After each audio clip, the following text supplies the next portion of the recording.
My name's Jack Andrews, manager of Yeeda Station, approximately 30 kilometres from Derby, Western Australia. Today, with the help of Defence, we're out here bringing in more hay supplies for our livestock.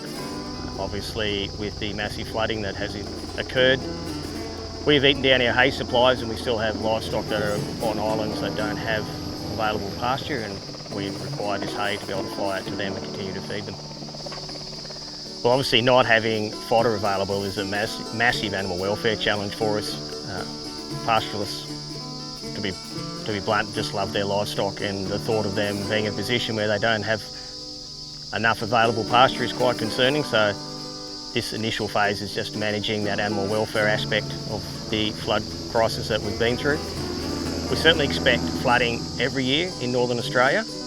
To say this one is common would not be correct, as it's an unprecedented flood. It's flood levels that nobody has seen before, and the damage is unprecedented.